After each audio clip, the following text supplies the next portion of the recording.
Hi guys, నమస్తే, good morning. Dasara Navratri శుభాకాంక్షలు. So బతుకమ్మల హడావిడి నడుస్తుంది.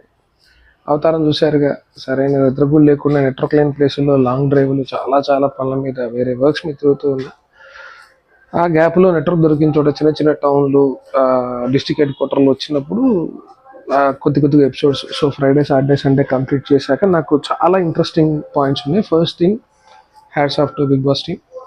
ఎందుకు అంటే మీ తప్పుల్ని మీరు తెలుసుకొని బ్రహ్మాండంగా రికవర్ అయ్యారనిపించింది. ముఖ్యంగా సాటర్డే సండే ఎపిసోడ్స్ చూసినట్టయితే నాగార్జున గారి ఇంప్రూవేషన్ కానీ, ఏదో పట్టి చెప్పినట్టు ఇయర్లో ఇచ్చిన ఇన్స్ట్రక్షన్ని గుర్తుపెట్టుకొని చెప్పినట్టు కాకుండా ఒక ఈజ్ తోటి ఒక న్యాచురల్ నటనని, ఒక న్యాచురల్ ప్రజెంటేషన్ని, అంటే ఫస్ట్ ఎన్టీఆర్, నాని ఇలాంటి వాళ్ళు చాలా సరదాగా అవలీలగా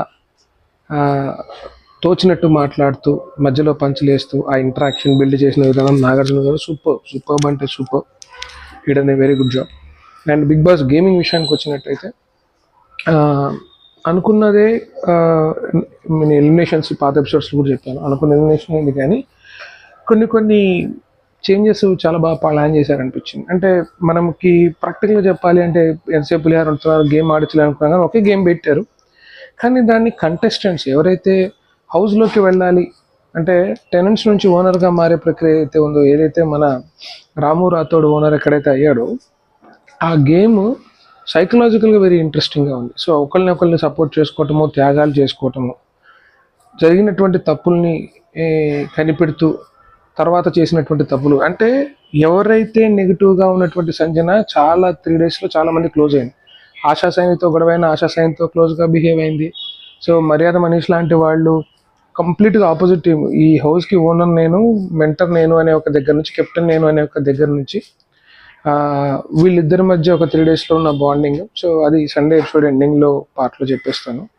సో కొంత డిస్కషన్ పాయింట్ ఆఫ్ వ్యూలోకి వెళ్తే, మండే టు ఫ్రైడే జరిగినటువంటి టాస్క్లు ఏవైతే ఉన్నాయో అవి కెప్టెన్సీకి అనుకూలంగా కొంతమంది, అంటే జడ్జు బాగా ఇచ్చినట్టుగా మనం ఏదైతే ఎపిసోడ్లో ఇంతకుముందు మాట్లాడుకున్నామో, మా మేడం గారు, యాంకర్ గారు బాగా తప్పు చేసిందని ఏదైతే చెప్పుకున్నామో దాన్ని నాగార్జున గారు పాయింట్అవుట్ చేస్తూ, పవన్ ఎట్లా గెలిచాడు, ఎవరి సపోర్ట్ మీద గెలిచారు, ఆ ప్రక్రియ మీకు నచ్చిందా అని స్పెసిఫిక్గా అడిగేసరికల్లే చాలామంది పార్షాలిటీ అయినట్టు అనిపించింది. సార్ భరణి గారు లాంటి వాళ్ళని అట్లా పంపించకూడదు అని హౌస్ మేట్స్ అందరూ ఒప్పుకోవడం, ఇమాన్యుల్ లాంటి వాడికి కూడా త్యాగాలు వద్దు, at the same time Suman Shetty వాళ్ళ గేమ్ ఇంప్రూవ్మెంట్, తనుజ లాంటి వాళ్ళు, ప్రియా లాంటి వాళ్ళ యొక్క తప్పులు, అంటే యాజ్ ఎ సంచాలక్గా ఇవన్నీ పాయింట్అవుట్ చేస్తూ బ్యూటిఫుల్గా ప్రజెంట్ చేశారు సాటర్డే ఎపిసోడ్.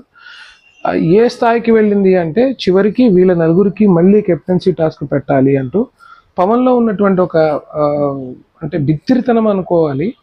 కెప్టెన్ అయిన తర్వాత ఊరికే జనాలందరూ గొడవలు పెట్టుకోవటము, పవన్ కెప్టెన్సీ యొక్క ప్రక్రియ గురించి మాట్లాడుతుంటే పవన్ కెప్టెన్గా ఎన్ని తప్పులు చేశాడు, ఎంత ఫేవరిజం అని మాట్లాడుతున్నారు. సో పవన్ కెప్టెన్గా అనర్హుడు అనే ఒక ఫీలింగ్ని ఒక క్వశ్చన్కి ఒకదానికి ఆన్సర్లు చెప్తూ ఉంటే, మీ కష్టాల కోసం నేను అంటలేదు, అక్కడ రీతు చేసినటువంటి మిస్టేక్స్ ఏంటి, రీతు ఎవరికైనా ఫేవర్గా ఆడిందా అనేది ఈ పర్స్పెక్టివ్లో ఏదైతే మాట్లాడుతూ ఉన్నారో, మళ్ళీ first time in the big boss house captaincy రేస్ని తిరిగి కండక్ట్ చేశారు.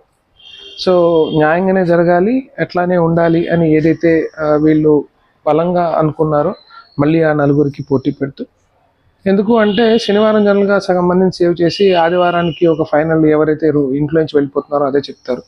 సో గురువారానికి వచ్చినట్టయితే రాము రాథోడ్ ఒక టాస్క్ గెలుచుకొని, అదే కొంత సేవ్ అయి ఉండొచ్చు, కొంత త్యాగమై ఉండొచ్చు, కొంత సపోర్ట్ అయి ఉండొచ్చు, but anyway he deserved it. So మనోడు చాలా కామ్గా ఉండి, అదేదో అంటారు కదా, తోడేలు కొట్టుకు చేస్తే కుందేలు వచ్చి రొట్టె ఎత్తుకపోయింది అన్నట్టు హ్యాపీగా వాళ్ళు కొట్టుకున్నారు. ఒక సింపతి తోటి, ఒక కామ్నెస్ తోటి, ఒక త్యాగంతో, ఎట్ ద సేమ్ టైం కొంత ఫైట్ తోటి, కొంత స్ట్రాటజిక్ తోటి మన రాము రాథోడ్ ఓనర్ అయిపోయాడు. అక్కడ దాకా బాగుంది.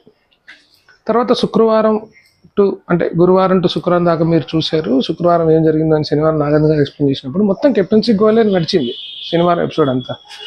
అది చూపిన తర్వాత మనం చాలా మాట్లాడాలి, చాలా బాక్సులు బద్దలు కొట్టాలి, చాలా ఎరుపు రంగులు రాయాలి అని నాగార్జున గారు షోని లిటరల్లీ బ్యూటిఫుల్గా హ్యాండిల్ చేశారు.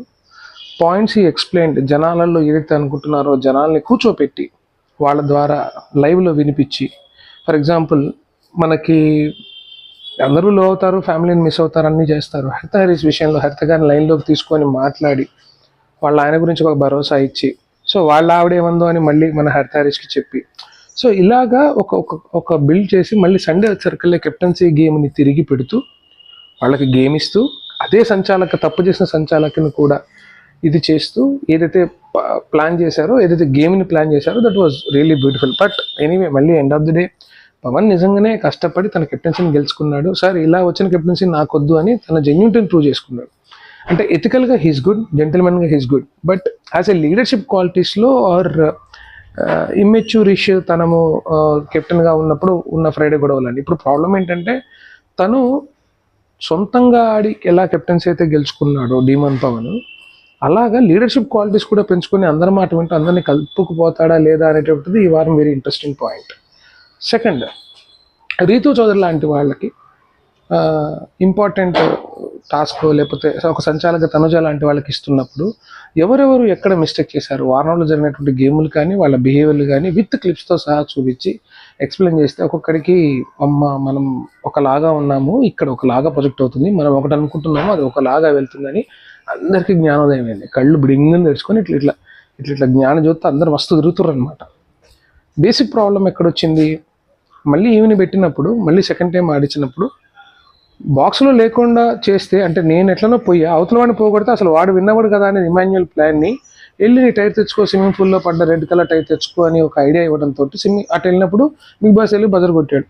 సో తెలియకుండానే మళ్ళీ పవన్కి రీతు ఫేవర్ చేసిందని నాకైతే పర్సనల్గా అనిపించింది. బట్ రీతు కూడా కొంత మారిందంటే గుడి కన్నా మెలనైన్ టైప్లా, ఇక నాగార్జున కూడా రెండోసారి పెట్టి కూడా ఇట్లే బిహేవ్ చేస్తే మనం ఏం చేస్తాం. అయితే ఈ పిల్ల పంచాయతీలు ఏవైతే ఉన్నాయో, థమ్సప్లు కొట్టేశారని ఇట్లాంటి తొక్కలో పాయింట్ నామినేషన్లో పట్టుకురాకుండా కొట్టేసిన క్లిప్పులతో సహా మీరు ఎవరెవరు ఏమనుకుంటున్నారో వాళ్ళది కాదని చూపించి ఇలాంటి వాటి మీద నామినేట్ చేయకున్నారు. So as per my knowledge రేపటి అంటే ఇవాళ ఎపిసోడ్లో నామినేషన్ల ప్రకారం చూస్తే రీతూ చౌదరికి గట్టిగా నామినేషన్లు పడే అవకాశం ఉన్నాయి. అండ్ ఆశా సైనిని చాలామంది బోరింగ్గా కొట్టినా అనుకోకుండా మర్యాద మనీష్ ఎలిమినేట్ అయ్యాడు. ఇది మనం ఎక్స్పెక్ట్ చేసింది. లాస్ట్ డేంజర్ జోన్లో ఇద్దరే ఉన్నారు, కానీ ఆశా సైని కమ్యూనికేషన్ రాంగ్ వల్ల బోరింగ్ అనే కానీ, పని చేయట్లని కానీ, అనర్హులని కానీ, ఆర్ గొడవ పెడుతుందని కానీ, నెగిటివ్ వైబ్స్ అని కానీ, ఇవేవి రెగ్యులర్గా చెప్పే నామినేషన్ పాయింట్స్లో రీతూ చౌదరి లేదు.